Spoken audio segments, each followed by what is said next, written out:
start getting this CNC machine working again. So I've been having some troubles with it. Some of you might know what those are from my previous videos if you've been subscribed for a while. I'm not going to get into that right now. I think I found the culprit to the problem.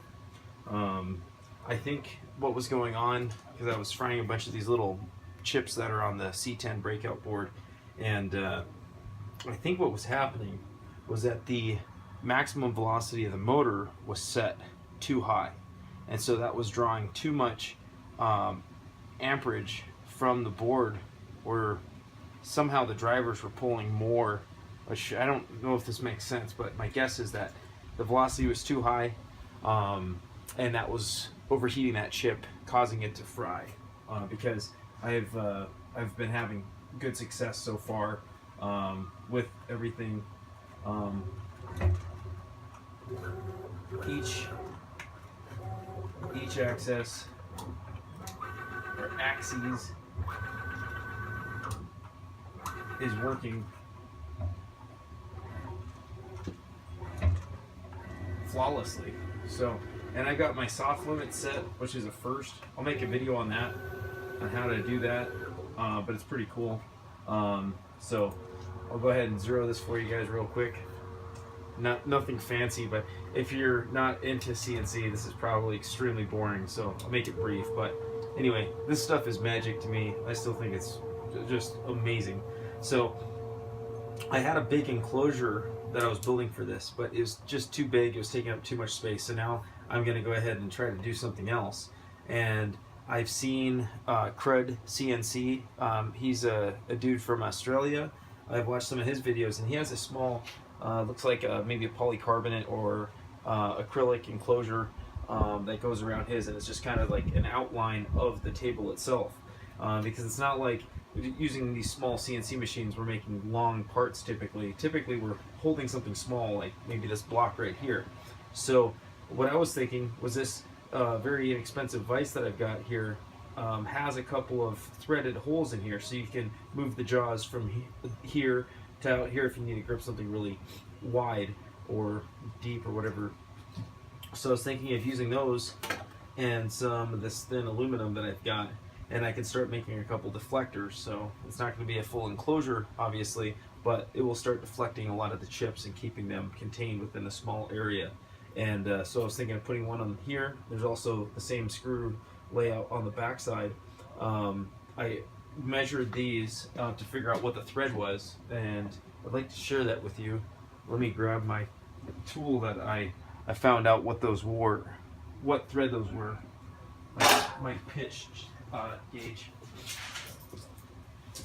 So this guy right here is kind of a money shot. So this is the thread, the original thread checker. I bought it on Amazon, and these happen to be an M6 by 1 millimeter thread pitch. So what I did was I guess they're metric, because this is guaranteed to be made in China because it's cheap, and I just threaded this in there and tested it. So it's got a male end on one side, female on the other, so you can test that. Now the black ones are metric. This side is SAE or fractional sizes. So it starts off with a number 6 by 32 TPI, and then it gets all the way up to a 1/2 inch by 13 TPI, which is a very coarse thread. So cool tool. I want to say this might be like 18 bucks or something. Well worth it in my opinion if you deal with random size nuts and bolts all the time. So I recommend getting one of these. I'll have a link below. And so anyway, next thing I did was I measured, hey, what's my distance from this hole to the other, just by eyeball, which is plenty close, and it happens to be about 1 3/4 of an inch. So next I'm going to cut this strip down to size. I don't know how wide I should make it, so I'm just going to make a decision and do a test. So I'm going to make a 1 foot one for now, and we'll make it 1 foot. Excuse my sinuses are killing me right now. I don't know what's going on. Could be old age, I'm not sure. So, ironically, this is like the cheapest tape measure on earth. I'm pretty sure this is the free one they give out at Harbor Freight when you buy like a set of free batteries or something. But this is what I use. I work construction for a living, and I've got nice ones, but all those stay in my work truck so I can get stuff done. So made a quick 12-inch mark here. We're going to go over to that shear that we built a stand for last week and shear this off. So let's just move the camera right over here. I swear I'm not crying. Although I was earlier when I was trying to figure out what the hell was going on with that CNC machine. So this will be literally the first time I will have used this for any function other than one quick test I did on that video I made. So let's just, I should grab a square to make sure that we're not going to shear this at an angle. Let me grab one.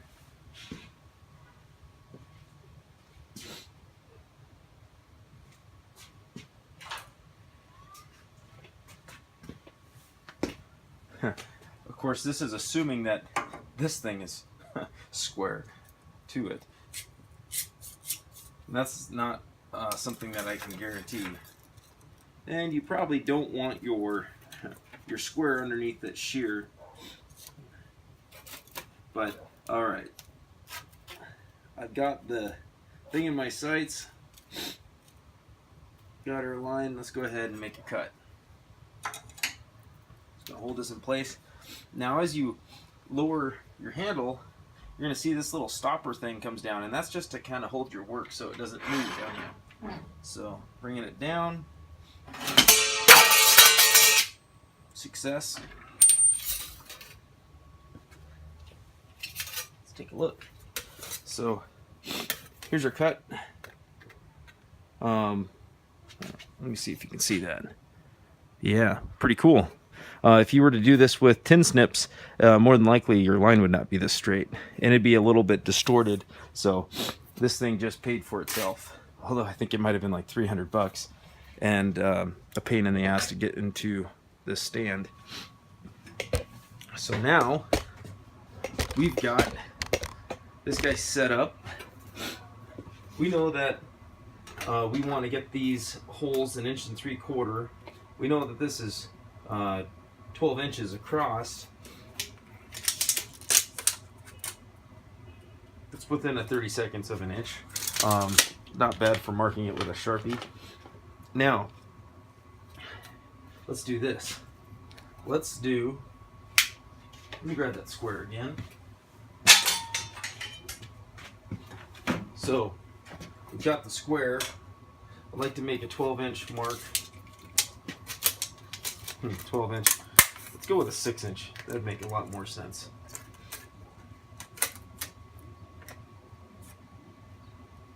Okay, so that's our halfway point. Now let's take our square.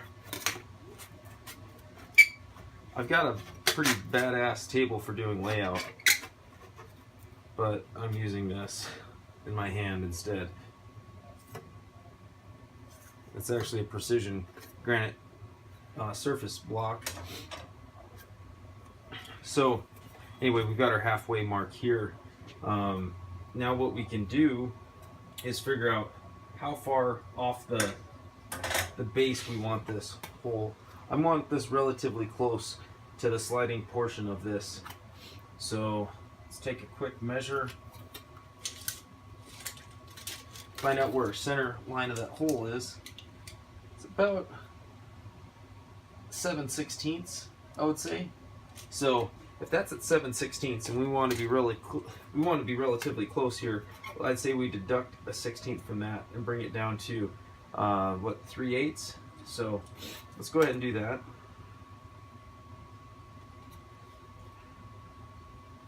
I'll show you a little trick. A trick that if you're a machinist, I know you know. If you're not a machinist, you might not know. So I'm going to go ahead and use this Sharpie as a layout fluid instead of using Dykem. I don't like Dykem myself. You have to let it dry, and it's just one more thing to have. That being said, I have some, but I prefer the Sharpie method, and all we need is a little bit of contrast. So we fill in this area, which is bigger than we needed. We know that we want our scribe line 3/8 off the bottom, and I use the calipers to simply, oops, drag us across. So you can see, got a nice scribed line here. You just use your caliper, bring that guy right across there. So now we've got one of those set, and then we're going to want to have that 1 3/4 one next. So we can talk about that. So what's an 1 3/4 divided by 2? Let's see here.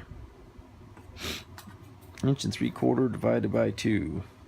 So it'd be a 1/2 inch plus what? 3/8. So 1/2 inch plus 3/8 would be 7/8 of an inch.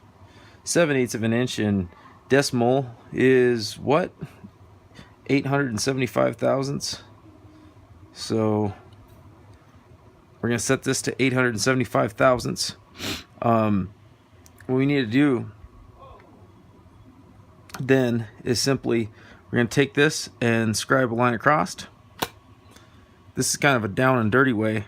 Now you're like, you might be thinking, well, how do you know that's accurate? Well, we're going to use that first scribe line here, or the one that's in the center. We're going to use that as our guide here. So then all we need to do here is connect those and go like that, and now we have we should have 1 3/4. So let's go ahead and measure this from that point to this point. What do we have here? What do you know? It's 1 3/4. So now we have intersecting lines where we need to drill. That's easy money. Let's make it happen.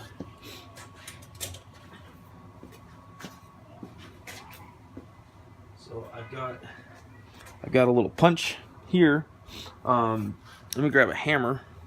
Let's go over to the fab block. At the fab block, here's those pins we just made in the last video. And all we're going to do is take our hammer, which this fab block happens to have some decent storage under here for a hammer. So we'll take our punch. This is a piece of 5/16 high-speed steel that I sharpened on a grinder. Works really great for doing little things like this. Just going to give it a little punch there. And a little punch there. And the point of doing this is to allow your pilot bit, or whatever drill bit you start drilling with, just a place to start. And truth be told, that one is a hair up and to the right, and that one is a hair of up and to the left. So it's not the end of the world. And I'm talking like a 64th of an inch at most. But now we're kind of talking some machinist talk. Let's try to get accurate. So you can drift your point to the side very easy on aluminum, just by giving it a little angle and then straightening it back out on top. And survey says this one needs a hair more. There we go. So now our points are right on our crosshairs. Let's drill this out. So we want about a 6mm hole. And I think that 6mm hole is about 1/4 of an inch. And this is a very inexpensive unibit. Let's see if we can drill a decent hole. Usually I wouldn't start this with the unibit. I'd start with like an 1/8 inch or something. It's tracking okay. and that one's tracking okay. So I'm gonna make sure we're drilling this over one of the holes.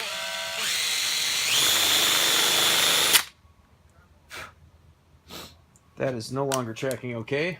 I give up on you, Unibit. Let me get a real drill bit out.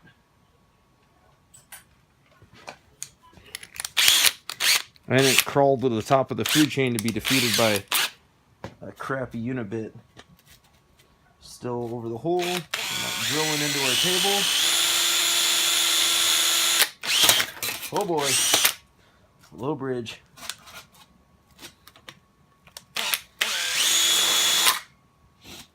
Okay, and hole number 2.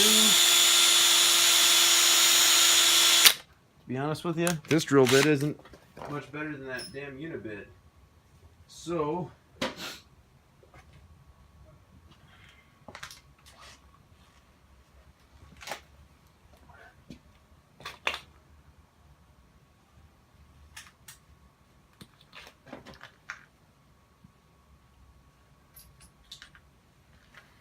how about a center drill?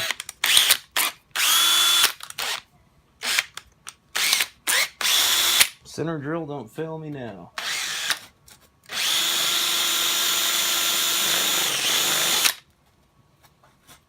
Center drill's job is to drill a straight. Okay, and okay. So now we need a 6mm by 1 pitch screw. Do we have one? That's M6 by. Okay, I think we got them right here.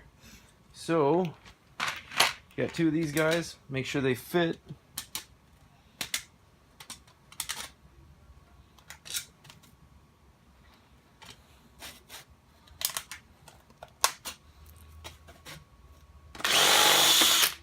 Okay. Let's go see how accurate we are or are not. We're going over there.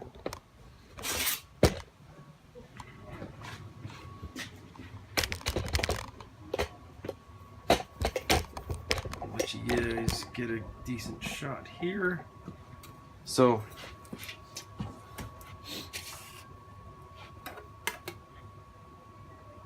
eyeball first. Looks pretty close.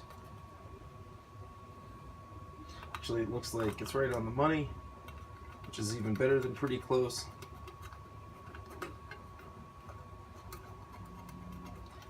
Yeah, a lot of these vices will have these preps on it. It's to just allow you to grab onto something a little wider than normal. So, cool. Check that out. Let's take a look at our clearance underneath and see if we're accurate at all with our deal. So, there we go. See, we got some clearance here, so this thing can slide across the vise. You can work your handle and bring that out as needed, so you can clamp parts and whatnot. And we'll do one of these for the backside as well. And then we're going to work on doing a shaper on the outside. Probably going to use some adhesive, or actually epoxy, to connect some of these magnets. Got a stack of these magnets here. These things are very strong. Holy crap. That's aluminum. No wonder it wasn't sticking, but that bolt wasn't. So anyway, these things in fact are so strong that if you drop one, its pole will crack the damn thing in half. So don't just drop them on something steel, because it's going to break. In fact, even especially doing it to the stack of magnets, it can crack just going on there like that. You see? See what I had to do to demonstrate how serious that was? It cracked the one underneath it and then flung that thing up on top. So yeah, these guys are really powerful. Also bought these on Amazon. I'm not against doing business locally, it's just I don't have time because I work during the day, so I have to buy stuff when I'm passed out at night. Then you wake up the next day and you've got all these packages and your wife is not happy with you. Okay, round 2. We're going to do it for the back side. Set this to 3/8 of an inch or close to it. So we're scribing a line. Well, perfect will do. So let's go ahead and do this. Okay, got one of those guys there. And then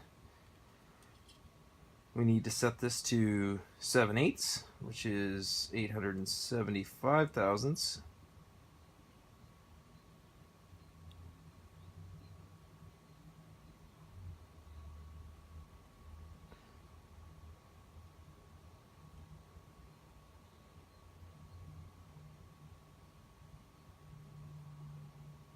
Okay, get the center and go. Let's try that again. Get center and go. Okay, do the same thing here. Cool. Got our scribed line. Take our punch. Gonna do the thing.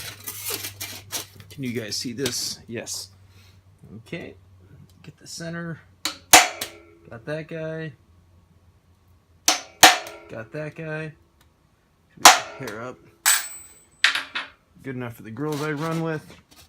Get over a hole in the fab block so we don't drill the fab block. I'm going to take the center drill and punch it straight through. Butamus. Next side. Oh boy. Cool. So now we got another one set. Let's go ahead and grab 2 of these shorty M6 by 1mm pitch socket heads. And let's go over to the battle scene.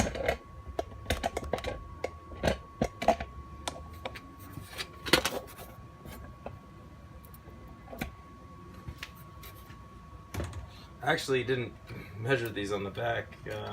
I'm assuming they're the same as the front. That would make a lot of sense to me. What do you know? It worked. How often does that happen? Okay, so now we've got actually a pretty decent start to a guard here. And the reason I'm putting these on here up high is I don't have sheet metal that's this tall. I happen to have a bunch of these scraps that happen to be about, I think this is about 4 inches tall, and so I can have one up here, I can have another one down here that will be around the perimeter, and they will overlap, and then I'll have decent coverage. So that's the purpose behind this madness, and thought I should explain that. So I'm kind of trying to do this quick makeshift project happen with materials that I have. Well, I do appreciate you stopping by. Please subscribe and share the video if you like it. Take care, and we'll see you on the next one.